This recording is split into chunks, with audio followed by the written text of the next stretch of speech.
Quelques années de cela, je travaillais dans l'informatique et j'étais responsable d'une équipe. Et un de mes collègues venait de perdre son papa.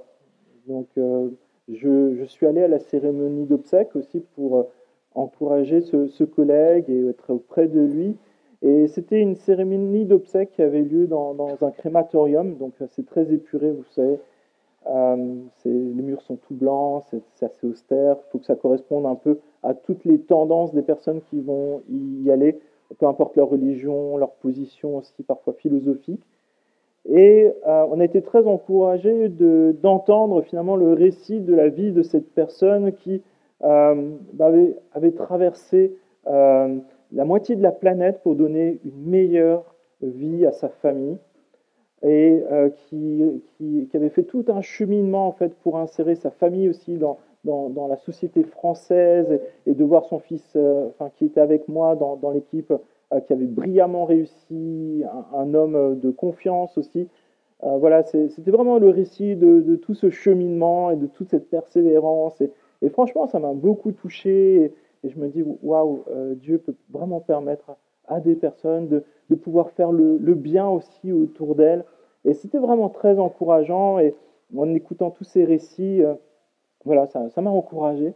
Mais à la fin de ces récits, finalement, ça s'est arrêté de manière assez brutale en disant simplement aux familles, désormais, nous allons passer au moment de la crémation du corps.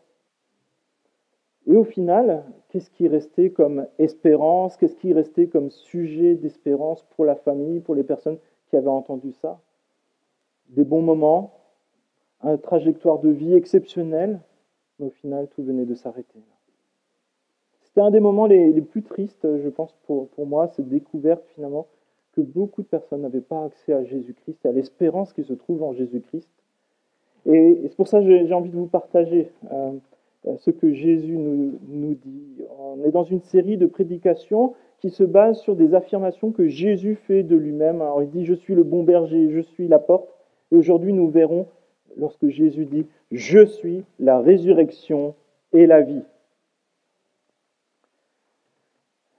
Je suis la résurrection et la vie. Et Jésus est la résurrection et la vie, et ça a vraiment des implications très concrètes dans notre vie, parce que si Jésus est la vie, nous avons la vie avec lui. Si Jésus est Dieu, nous pouvons devenir enfants de Dieu grâce à lui. Et c'est ce que nous allons voir dans ce passage de Jean 11, les versets 25 à 27, que nous lisons ensemble.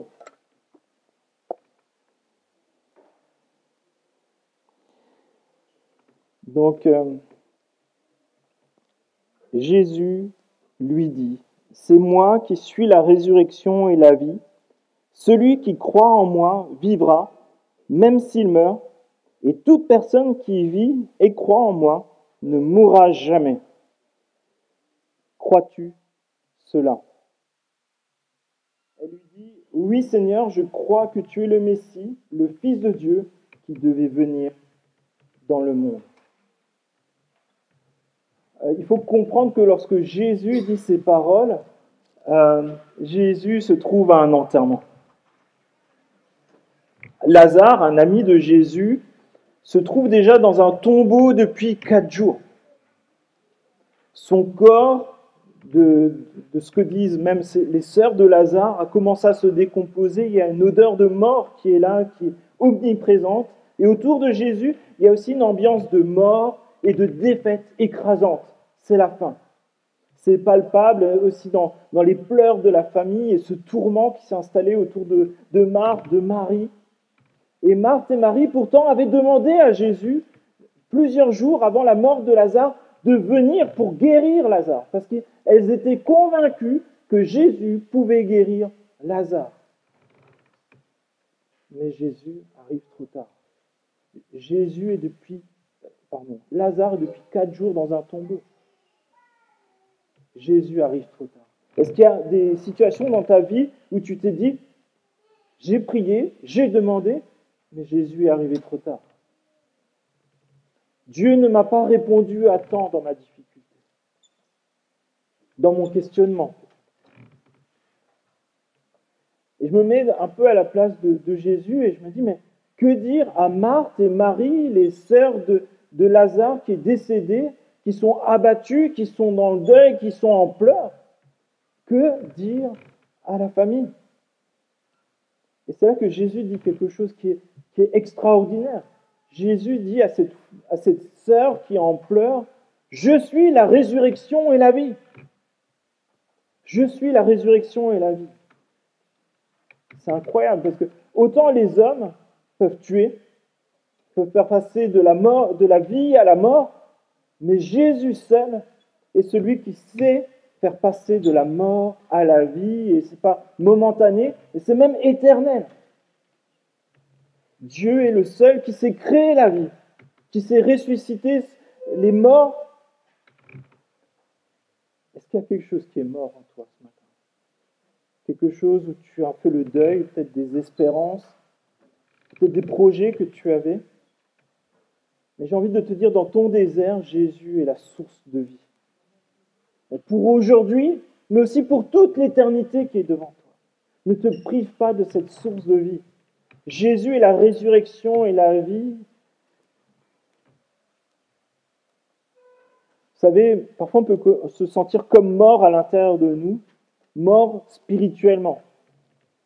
Et ça vient du péché, on l'a entendu dans les témoignages. C'est toutes les fois où finalement on a désobéi à Dieu, qu'on a loupé finalement cette trajectoire que Dieu avait pour nous, toute cette distance qu'on a mis entre Dieu et nous, et qui finalement fait qu'on s'éteint de l'intérieur, on se sent comme vide.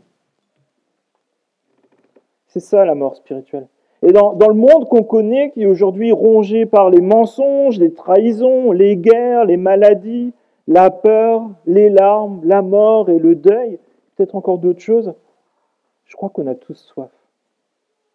On a tous soif de vérité, de relations authentiques, de paix, de guérison, de santé, de joie, de consolation, de vie, d'espérance. Avoir une espérance dans tout cela. Et face à ça, on peut avoir deux attitudes. On peut chercher à fuir les problèmes, vivre dans la désillusion en se disant « ça ira mieux demain, je vais faire la fête ce soir, demain on verra ». On peut faire des distractions, on peut passer des heures devant des réseaux sociaux, devant une console de jeu, devant des séries. Et on peut se mentir à soi-même en s'imaginant que par nos propres forces, on peut changer des circonstances, on peut changer des personnes autour de nous. La question, c'est finalement en qui je peux faire confiance pour cette vie, mais aussi pour l'éternité qui suivra. Croire en soi-même, ça nous amène à placer notre confiance dans une destinée qui est assez incertaine. Qui peut dire que demain il sera encore vivant? Qui peut dire que demain il sera en pleine santé?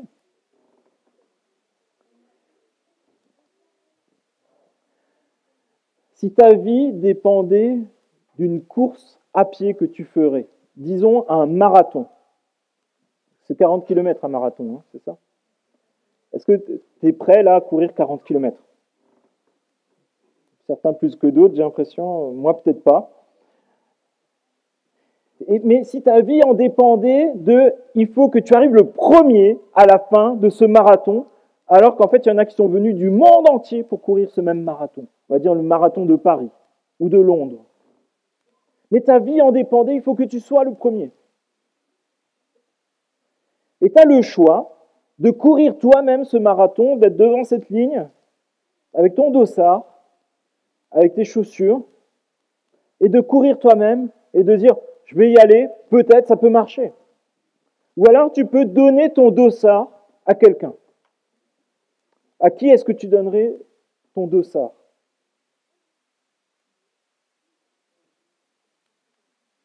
Si tu me le donnes à moi, vaut mieux aller ailleurs. Hein. C'est déjà fichu.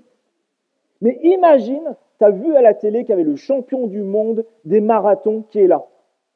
Et tu as de la chance, il est à côté de toi. Et là, tu te dirais, est-ce que tu ne veux pas prendre mon dossard? Là, c'est vraiment une question de vie et de mort. Et que la personne te dise, ouais, ok, pas de problème.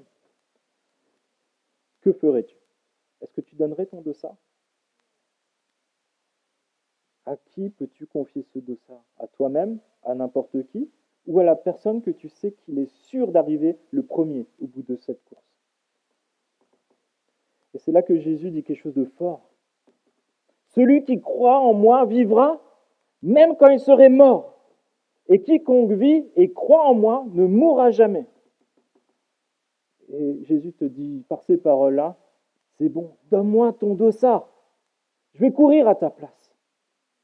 Et je me dis peut-être, sur la ligne d'arrivée, sur la ligne de départ, pardon. Tu t'es dit, ouais, je veux quand même essayer. Hein. Peut-être là, tu es déjà en train de courir depuis un certain nombre d'années. Et tu vois le temps qui passe, et tu sais que le premier, il terminera bientôt. Et que la ligne d'arrivée, elle est encore loin, tu la vois même pas encore. Et que les années passent, qu'il n'y a pas vraiment de changement. Et tu ne sais même pas vraiment où tu vas. Peut-être qu'il y a des souffrances qui s'accumulent, des pertes, des deuils dans ton quotidien. Et tu dois prendre cette décision maintenant, avant que le délai de cette course ne soit expiré.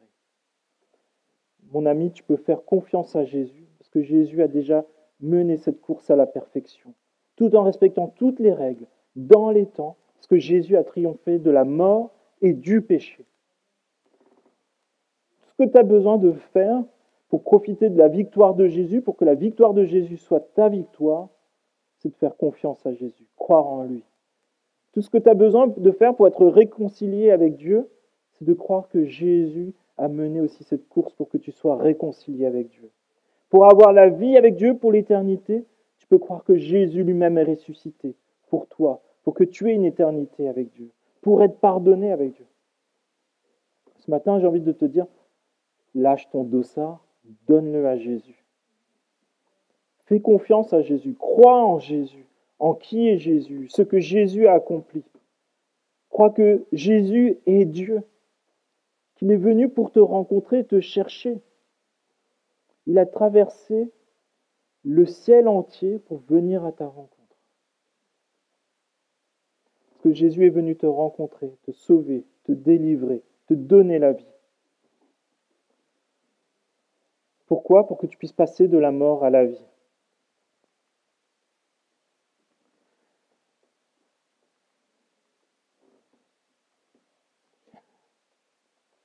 Vous savez, au XIXe siècle, il y avait une tradition qui consistait à mordre les morts. C'est pas une blague, je ne l'invente pas. On mordait les morts afin de s'assurer qu'ils étaient bien morts. Et non d'être dans un état de catalepsie ou de paralysie. Alors tous ceux qui sont dans les professions de santé me jetez rien, voilà, c'est ce que j'ai compris. Et progressivement, il y a des techniques de diagnostic qui se sont perfectionnées pour diagnostiquer un état de mort, l'arrêt d'un cœur, et aujourd'hui la mort cérébrale.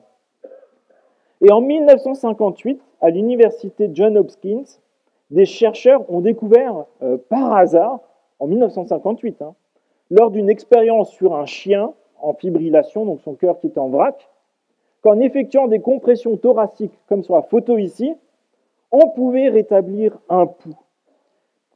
Et cette découverte accidentelle a conduit au développement de la réanimation cardio-pulmonaire moderne, et une technique qui sauve aujourd'hui des humains en cas d'arrêt cardiaque. Comme quoi, parfois, par hasard, on trouve des trucs vraiment sympas quand même. Donc si jamais ça vous arrive avec votre chien, vous pouvez faire ça.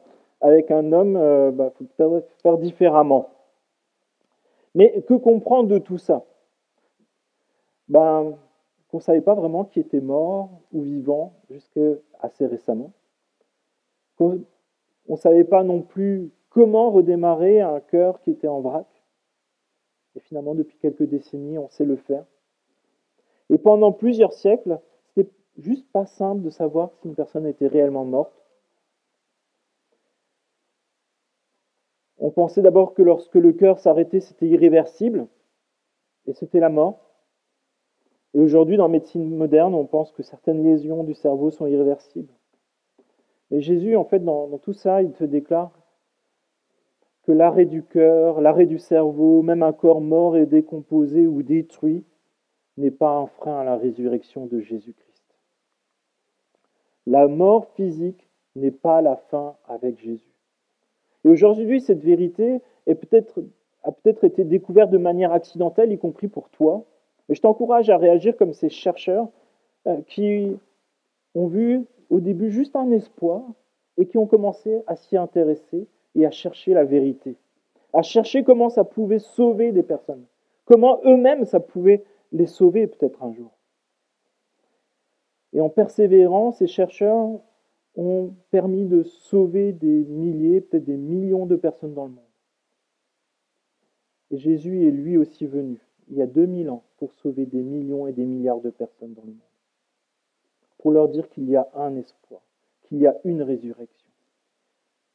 Et aujourd'hui, tu peux aussi connaître cette vie pour l'éternité dans la présence de Dieu. Et Jésus donne seulement 2 critères.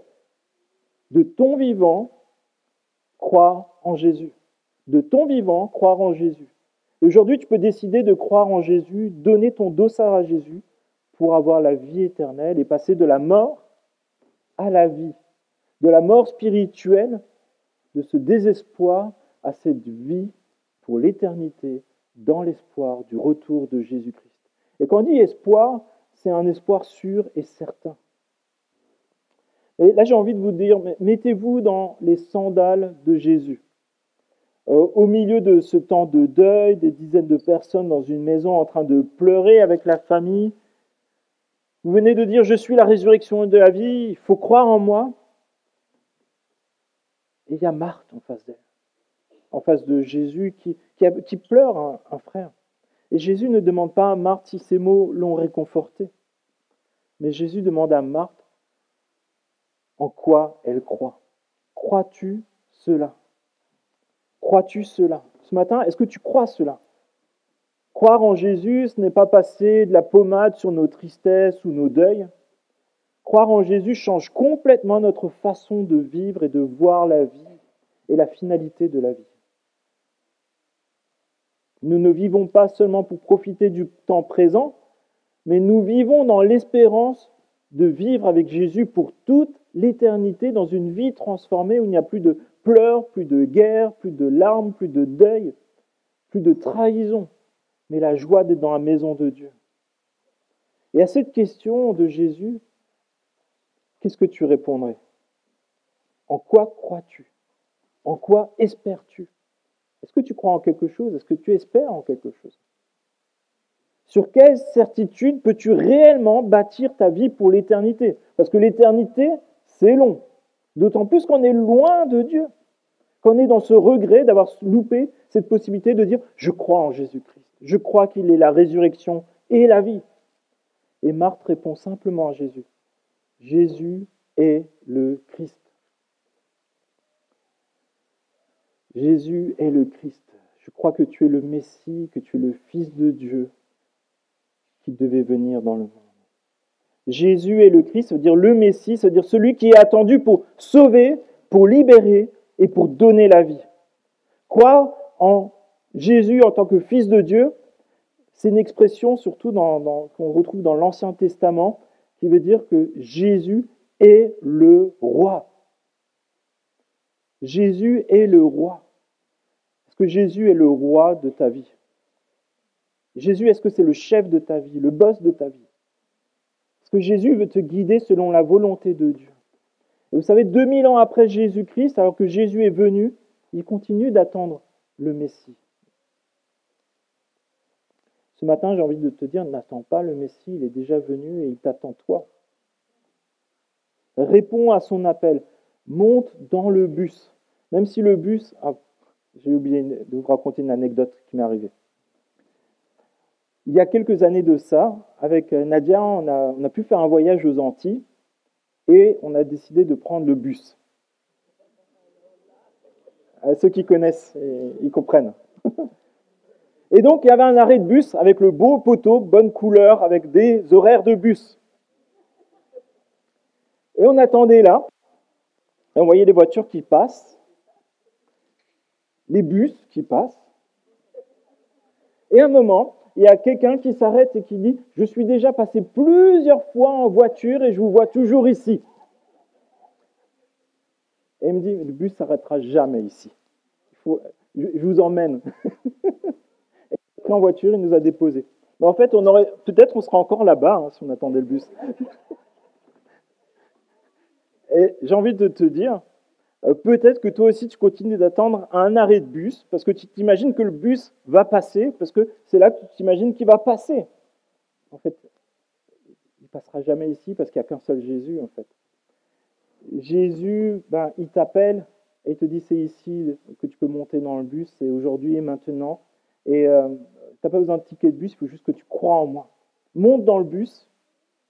Le bus, il n'est pas forcément comme tu te l'imaginais dans tes pensées, mais c'est le bus comment Jésus et Dieu le décrivent, un bus qui emmène de la mort à la vie et dans la vie éternelle avec Dieu. Et ce matin, j'ai vraiment envie de t'encourager, va là où Jésus t'appelle. Jésus est venu et Jésus a dit qu'il revient. Il est en train de revenir. Et les paroles de Jésus sont puissantes pour amener les croyants de la mort à la vie, de la sécheresse du cœur à une vie abondante. Et en Romains, au chapitre 8, verset 35, il nous dit cela. Qui nous séparera de l'amour de Christ? Serait-ce la tribulation, ou l'angoisse, ou la persécution, ou la faim, ou la nudité, ou le péril, ou l'épée? Mais dans toutes ces choses, nous sommes plus que vainqueurs par celui qui nous a aimés.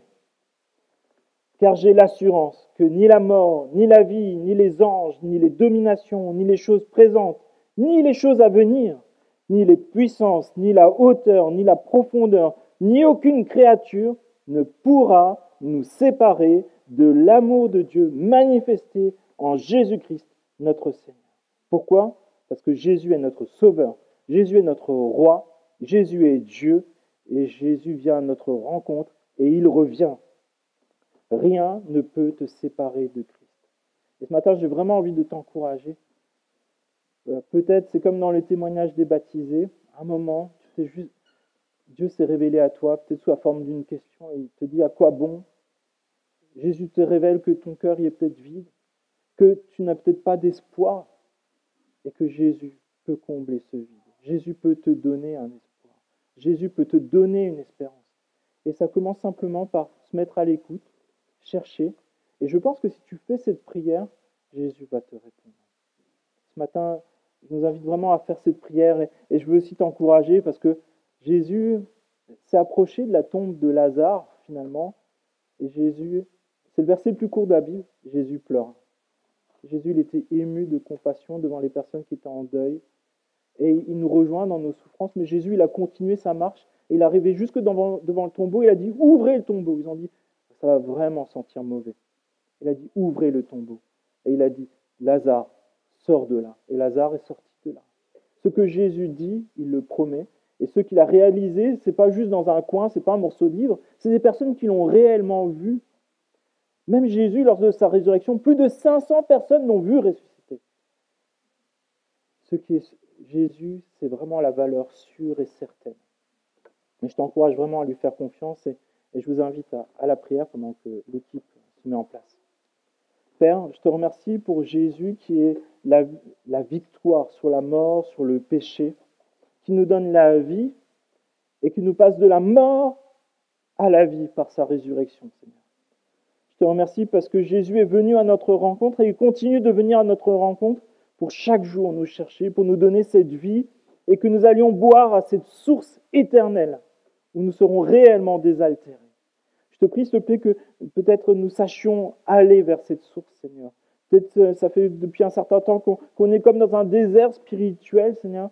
Et je te prie que nous sachions revenir à notre premier amour, retourner à cette source et à pouvoir redire, peut-être maintenant, je crois en Jésus-Christ, mon Sauveur, mon Seigneur.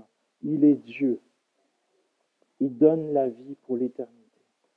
Et peut-être pour toi qui est peut-être dans cette recherche, qui a peut-être entendu pour la première fois parler qu'il y a une vie après la mort, qu'il y a une vie qui vaut la peine déjà dans ce monde et jusque dans l'éternité, je t'encourage à simplement faire cette prière. Si tu existes, révèle-toi à moi. Je veux aussi connaître la vie qui est en abondance. Seigneur, je te remercie parce que tu entends nos prières telles qu'elles sont, Seigneur, et tu y réponds.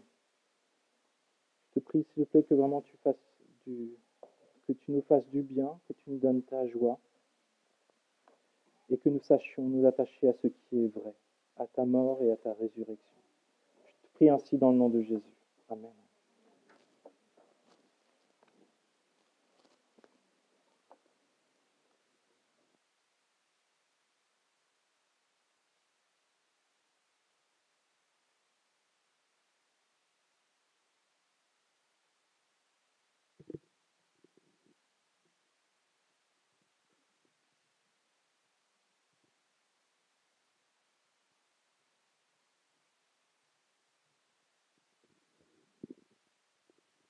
On vous invite à vous lever, à chanter ce dernier chant, Roi des rois.